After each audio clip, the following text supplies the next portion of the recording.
Oke, kita mulai ya. Ya, Mas, boleh. Screen-nya udah kelihatan ya? Udah, Mas. Oke. Nah, terakhir kita kan udah ngedeploy aplikasi backend lah ya, gitu. Simple. Nah, sekarang di sini ada tambahan ya di aplikasi backend-nya. Di sini kita kan kemarin deploy ke port 8080 ya di sini. Di sini ada port 8080 ya. Nah, di sini database-nya kita pakai PostgreSQL. Nah, dia pakai port 5432. Nah, jadi si aplikasi backend ini dia akan mengakses ke PostgreSQL ya. Nah, di sini juga source code-nya saya udah update ya. Tadi pagi saya udah update. Jadi sebentar saya praktekin dulu ya. Ininya saya liatin. Hmm,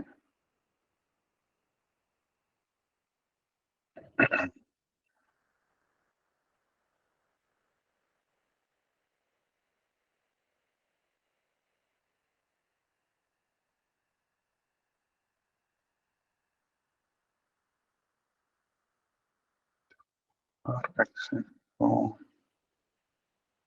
hmm, oh, belum ada. Oke, bentar.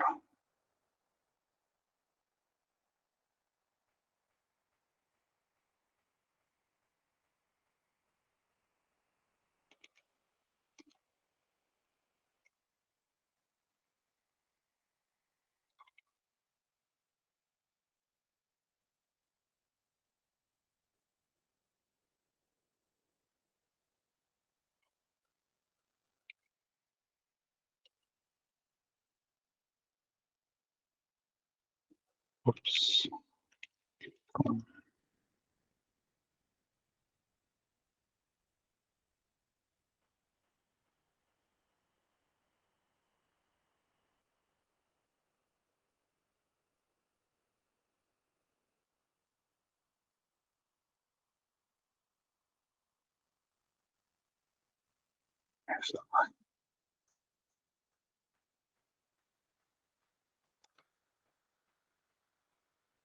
Oke,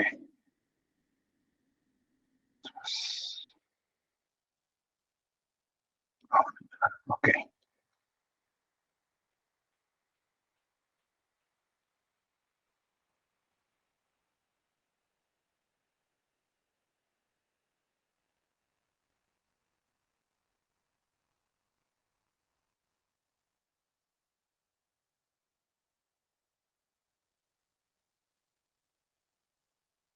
Oke, sebentar ya. Aku ini install dulu database-nya. Nah, mungkin aku sambil jelasin fungsi dari source code-nya gitu ya. Nah, jadi di sini saya pakai framework Spring untuk ngebikin aplikasi webnya. Nah, jadi di sini ada kelas utama ya. Ini kelihatan nggak ya? Kecil kayaknya. Sebentar, gedein dulu.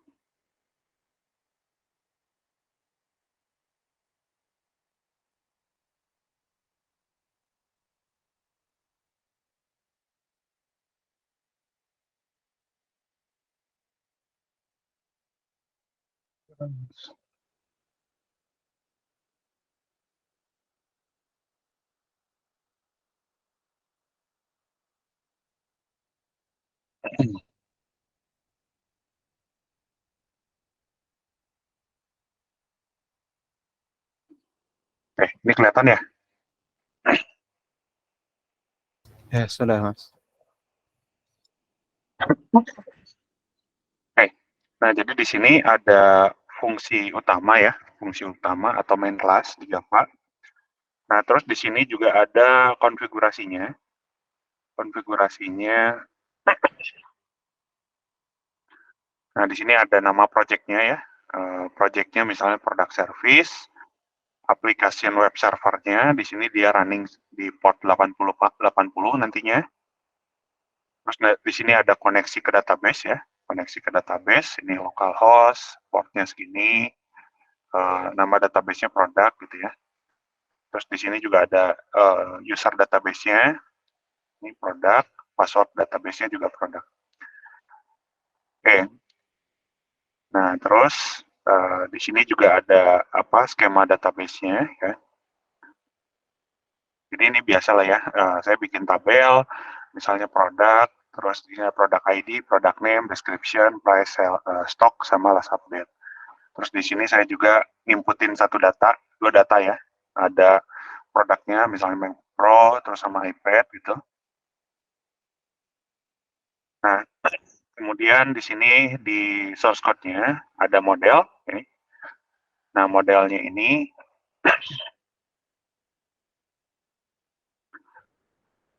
ini untuk nampung data yang berkaitan dengan tabel tadi ya. Jadi apa yang ada di tabel di database akan di mapping ke objek di sini ya dalam bentuk kelas. Di sini ada product ID, nama tabelnya yang di database namanya product ID gitu ya. Nah di sini ada product name, di tabelnya product underscore name, product desk, terus di sini di tabelnya product description, price, stock dan seterusnya. Nah terus juga di sini ada tabel ya, tabel produk. Nah untuk fitur istilahnya CRUD-nya gitu ya. Di sini saya pasang repository. Nah, di repository ini saya extend ke kelas CRUD repository ya. Di sini dia tipe data kelasnya produk, untuk primary key tipe datanya dia string. Nah, selain itu juga di sini ada service. Nah, service ini saya bikin supaya lebih mudah gitu ya. Ini ada fitur-fitur bisa diakses, misalnya ngambil data semua data gitu ya. Terus ada berdasarkan ID, di save maupun di update pakai ini delete by ID. Nah terus di controllernya di sini ada product controller. Jadi nanti kita akan expose sebagai API gitu ya. Jadi nanti URL-nya API product. Terus nanti di sini ada masing-masing, misalnya slash berarti saya mau ngambil ke semua data. Terus misalnya ada slash product by ID, ID-nya berapa gitu. Nanti dicari, dikeluarin berdasarkan ID. Nah, terus juga nanti kalau kita save gitu ya, nanti dia akan nyimpan ke tabel produk. Nah, terus juga ada delete berdasarkan ID gitu. Ya.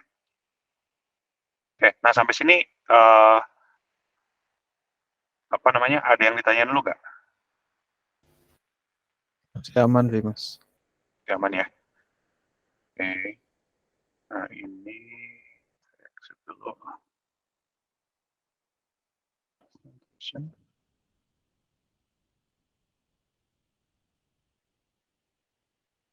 Oke. Nah, di sini database-nya udah running ya. Database-nya udah running.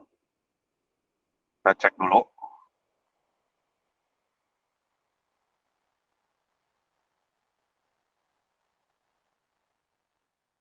Database-nya Postgre.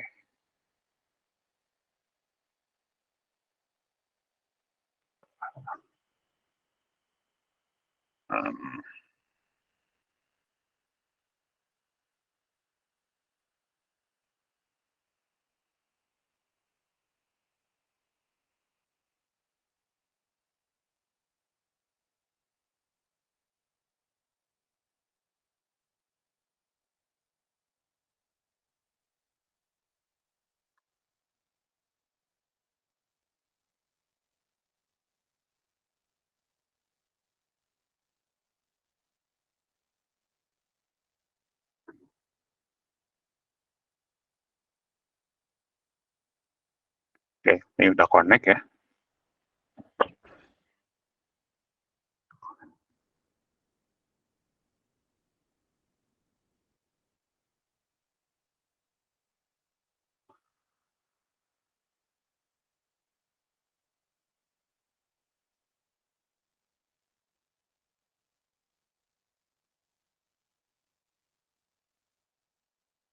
Oke, nah sekarang kalau misalnya kita coba running,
Nah, di sini udah ini ya, udah jalan nih katanya.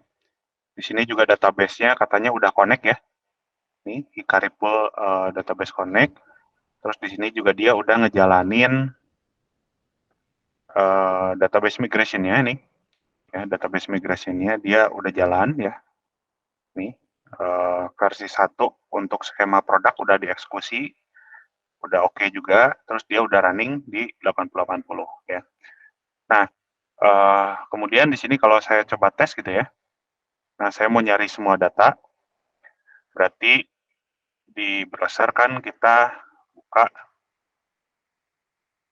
localhost 8080/API produk, terus ya.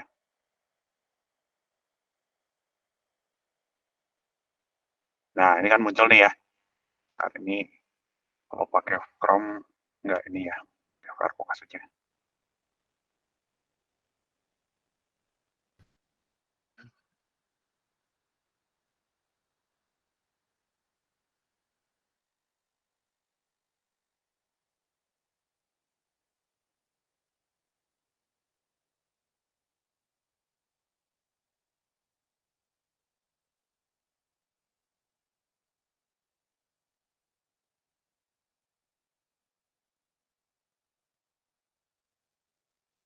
Nah, ini kan gini ya datanya ya.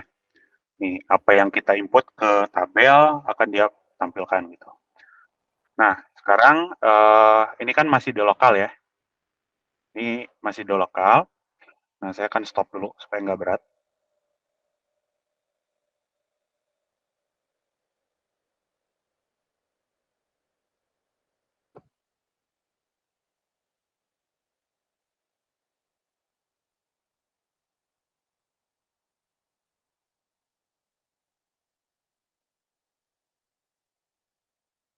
Oke.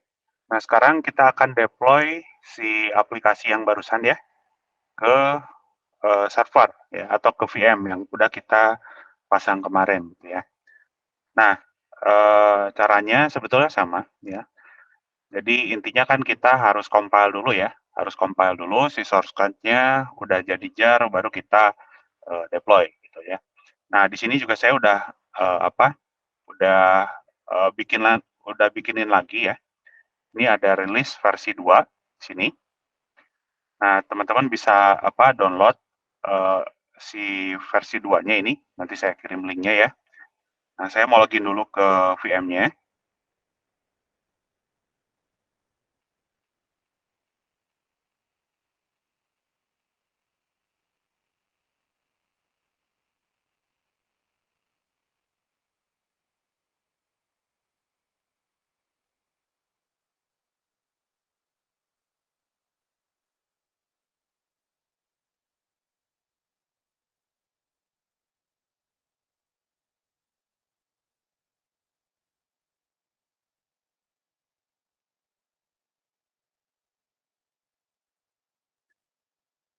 Nah, di sini saya mau bikin folder dulu ya. mkdir, download, download. Nah, widget nih.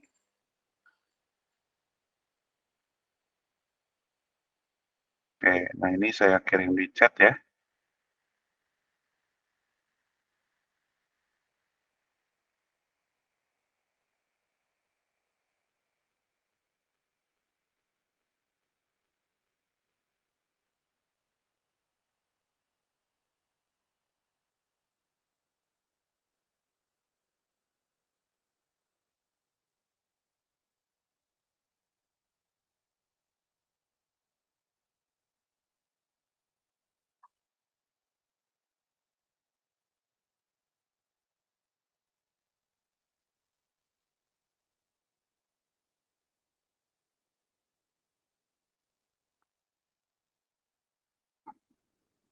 Oke, silakan sambil dipraktekin ya.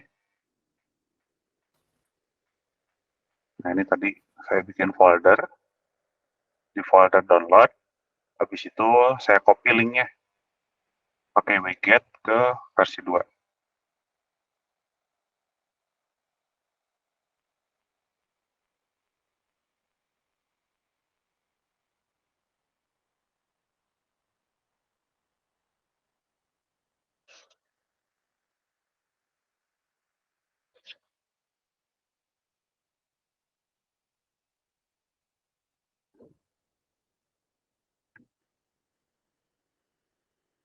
Oke.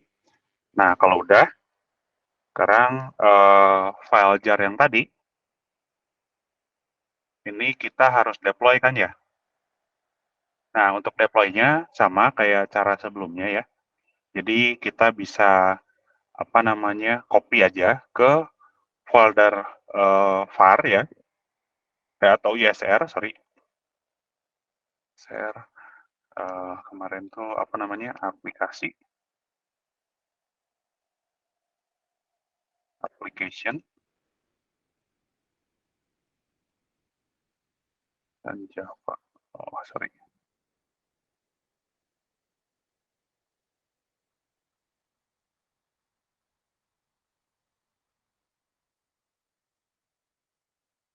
Application registry, bukan. Kalau nggak salah di share tapi di aplikasi, Mas. Aplikasi ya? Ya. Share, USR, share,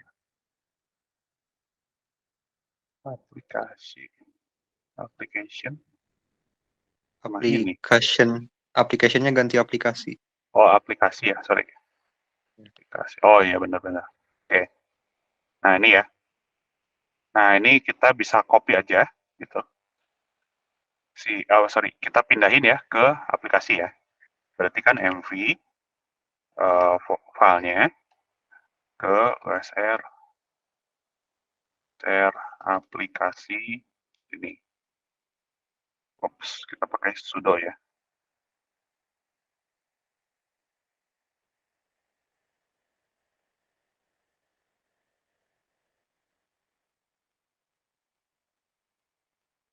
Oke, ini pakai sudo. Oh ya, kira-kira ada yang tahu sudo itu apa?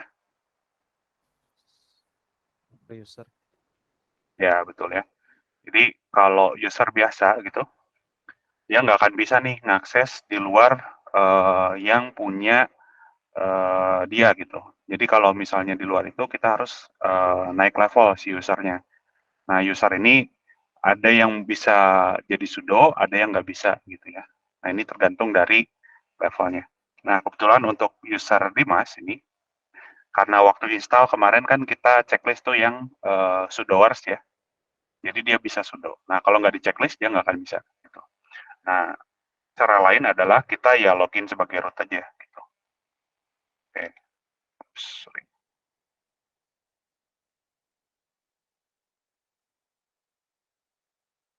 Oke. Nah, sekarang berarti kita udah ada di USR, share aplikasi. Ya. Di sini kan ada dua ya. Ada aplikasi V1 sama V2. Ini saya mau rename dulu ya. Sudo bagi root aja deh loginnya. cd usr share aplikasi. Saya mau ganti namanya mv kelas platform jadi aplikasi play P2 jar ya. Terus saya chmod dulu R777 tentang ya. Nah, terus sampai sini ada yang tahu tahap selanjutnya harus diapain?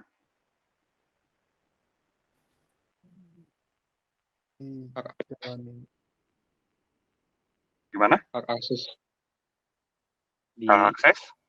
dibuka buat eksekusi. Oh ya, oke. Nah, ini kita bisa coba dulu sebetulnya ya. Bisa coba Java jar gitu. Sorry. Kita bisa lihat dulu dari sistem CTL ya kemarin. etc sistem sistem CTL aplikasi ya. Nah, ini kan kalau kita lihat dia masih ngarahnya ke aplikasi sebelumnya ya. Nah, berarti ini kan harus diganti ya. Jadi yang V2 nih ya.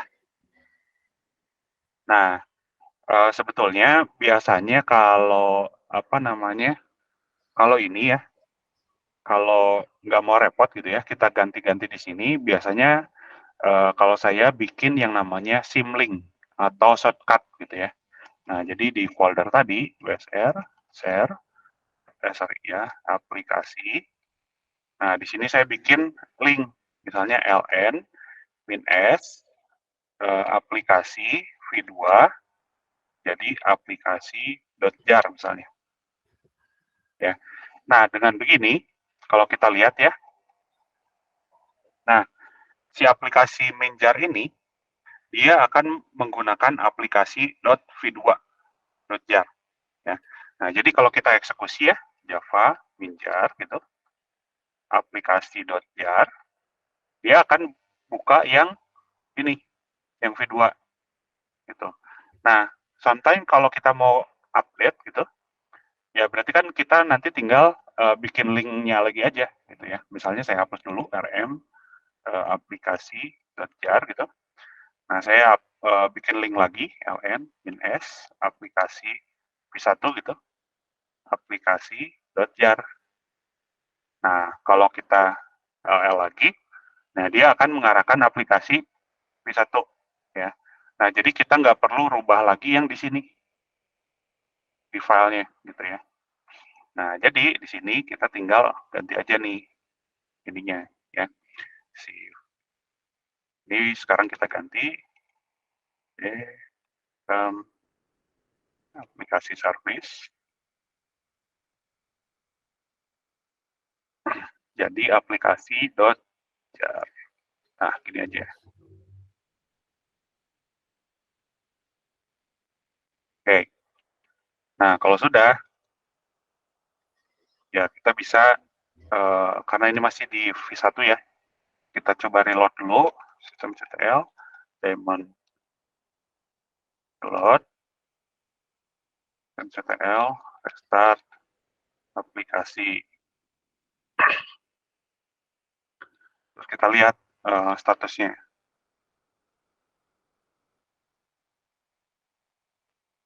Nah, ini masih jalan ya, jalanin. L, jalanin.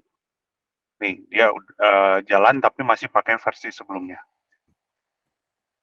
Oke. Nah, sampai sini ada yang tanya dulu terkait bikin symlink-nya. Jadi aplikasi.jar itu dari mana ya? Apa? Aplikasi.jar. Pakai link. Bikin ln -s, terus tadi aplikasi 1.jar di aplikasi.jar gitu.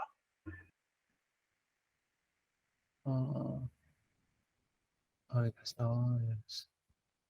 Bukan buat gitu ya. Kan kalau aplikasi bisa itu kan hasil buat. Kalau aplikasi.jar itu membuat manual gitu. Ya, buat manual. Jadi ini tuh dia hanya sebagai shortcut aja sih. Kalau di Windows kan kita bisa bikin shortcut ikon tuh, ikon di Windows ya. Nah, ini sama kalau di Linux dia kita bikin shortcut gitu ya untuk ngarahin ke aplikasi tertentu atau binary tertentu gitu intinya. Oh, itu berarti mengarahnya masih ke satu ya. Berarti kalau Ya, ingin dikeduain tinggal aplikasi.jar-nya keduain gitu. Ya, betul. Oh, ya. Siap Mas, terima kasih.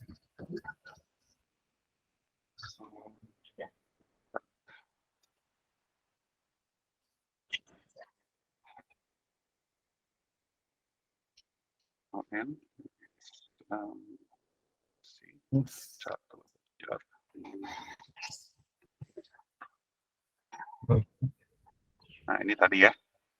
Terus satu lagi kita rubah yang di di ATC-nya.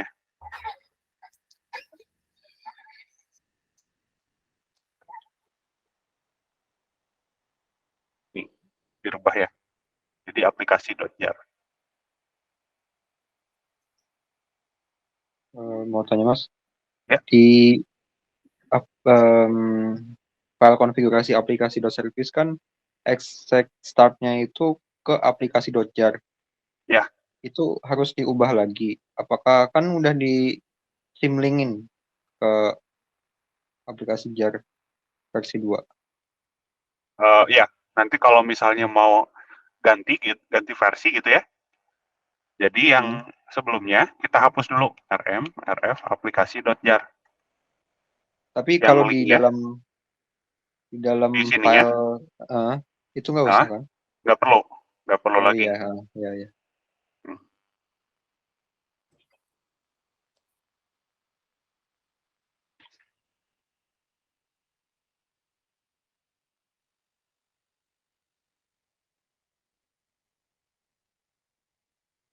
Mas kalau mau lihat lokasi file service aplikasi yang sebelumnya gimana ya? Ngeceknya gitu, lupa. Eh, apa? Kalau ngecek lokasi file aplikasi service yang dibuat yang dulu V1. Nah itu kan nama service-nya lupa, terus lokasinya juga lupa gitu. Itu ngeceknya gimana ya? Ngecek. Oh, oke. Ini biasanya kita bisa lihat dari history aja sih. History. Nah, ini kita lihat nih nanti di sini. Saya belum ngecek apa rupanya sekarang, jadi belum ngecek yang gitu sih, belum belum melakukan eksekusi gitu. Yang oh, belum dieksekusi. Eh jadi kan kemarin udah ngejalanin nih yang itu, Nah, yang terus nah lokasi filenya lupa gitu. Terus oh, oke. ngeceknya gimana gitu. Nah, Eh, ini jalan kayaknya coba. salah gitu. Oh, nyala ya. Berarti di Ya, sini dilihat aja di apa? Di ETC, di LL aja. LS, ETC, sistem D, sistem. Nah, di sini nanti cek ada file yang pernah kita buat nggak? oh iya ya. Oke baik mas. Siap. Oke.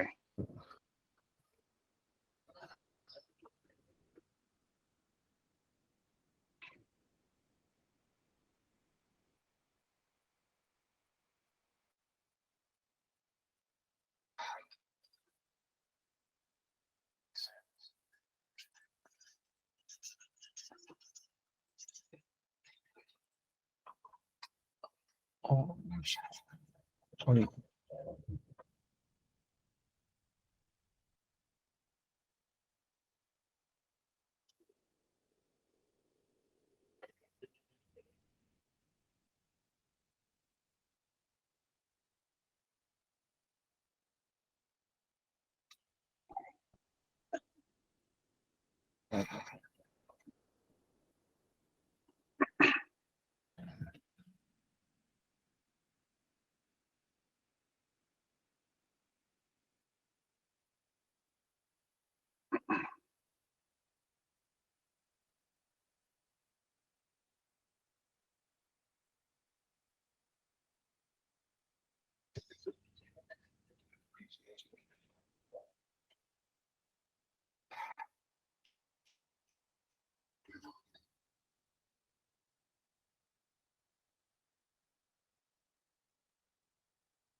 Oke, udah semua?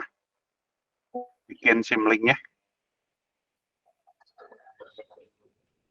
Mas masih buat. Oh, masih buat. Oke.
Oke, mungkin aku sambil jelasin ya.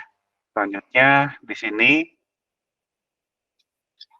nah di sini kan tadi untuk backend dia ada kebutuhan untuk database Postgre ya. Nah, berarti di VM-nya kita perlu pasang dulu ya database Postgre-nya, gitu kan? Nah, untuk install Postgre-nya saya udah kirim link-nya barusan ya. Nah, di sini ada Postgre yang repository ya. Nah, di sini kita pilih pakai versi 15 aja. Versi 15 untuk platformnya kita pakai yang ini ya, yang 7 karena OS kita CentOS 7. Terus untuk arsitekturnya pakai x86-64 ya. Nah, habis itu ini tinggal dijalanin nih di VM.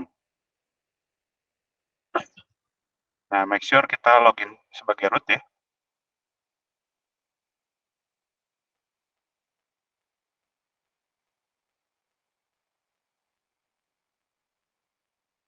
Sebelumnya udah pernah install database belum? Pernah MySQL. SQL ya. Nah, mirip-mirip sih sebetulnya. Oke. Terus habis itu ini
oke, nah ini udah selanjutnya nih kita inisialisasi dulu database-nya.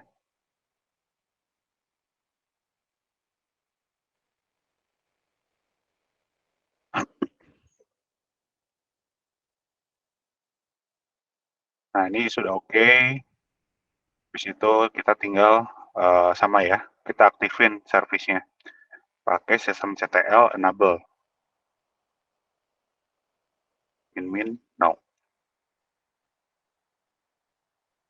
Oke, nah kalau sudah, kita bisa cek pakai PSQL. PSQL min u Postgres. Oke, connect server. Oke, ini karena dia belum authenticate ya. Nah, kita perlu setting dulu kredensialnya. Nah, untuk setting kredensial, kita harus login dulu ke si Postgres ya. Tapi bukan Postgres database, Postgres user yang ada di Linux ya. Nah, jadi pakai su Postgres. Nah, di sini kan udah login sebagai Postgres ya.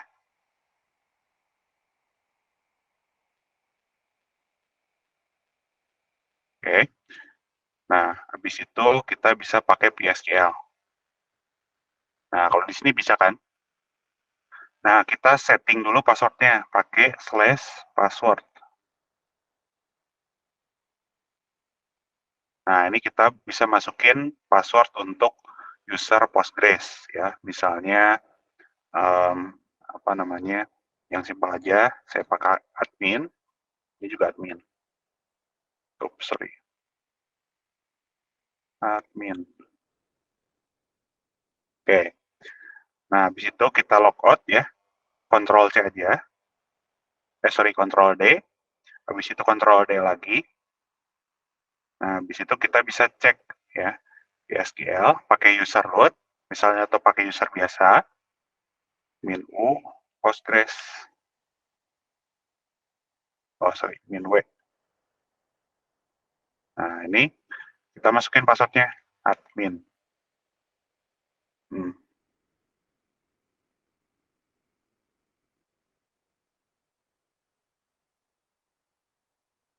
Nah, ini bisa. Oke, nah ini database-nya udah jalan ya. Tuh, ini nama database yang ada. Tuh. Oke, dicoba dulu ya. Tadi tuh pas nginstal Postgre tuh auto nge-generate akun di Linux-nya gitu, Mas? Ya, betul. Oh, bisa gitu ya? Baru tahu. Dia biasanya setiap database ya punya user masing-masing. Jadi ada user account Linux, ada user account di database gitu. Nah, kalau MySQL itu kan default-nya root ya. Iya. Jadi nggak bikin lagi. Tapi kalau Postgre, Oracle, SQL Server itu dia usernya bukan root. Kalau Postgre itu Postgres, Oracle itu RAC atau Oracle. Nah, kalau SQL Server itu SA. Jadi nanti di sistem Linux punya user itu gitu. Oke, Mas, siap. Makasih.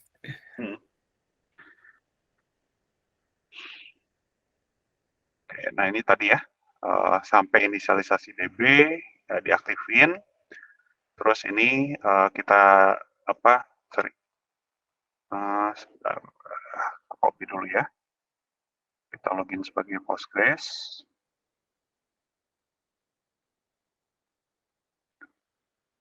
Terus kita langsung PSQL. Langsung ganti password.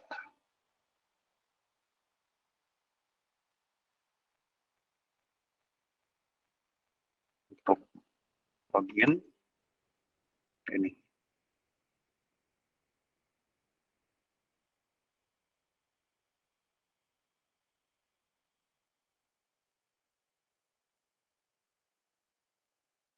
Oke.